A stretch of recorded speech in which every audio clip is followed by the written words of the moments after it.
Alright everybody, how y'all doing? I got a clean number 2 coming up now. Yes, my friend dropped me off another computer.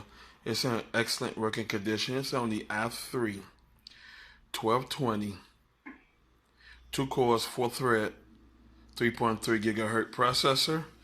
It is on Windows 10. It's the Optiplex 390.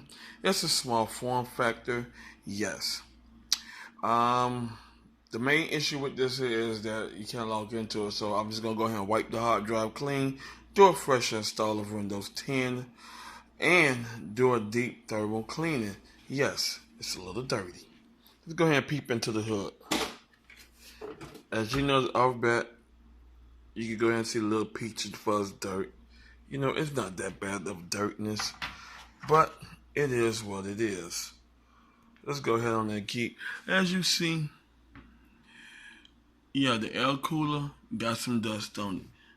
Yeah, you can see some peach dust. Yep, you can see it.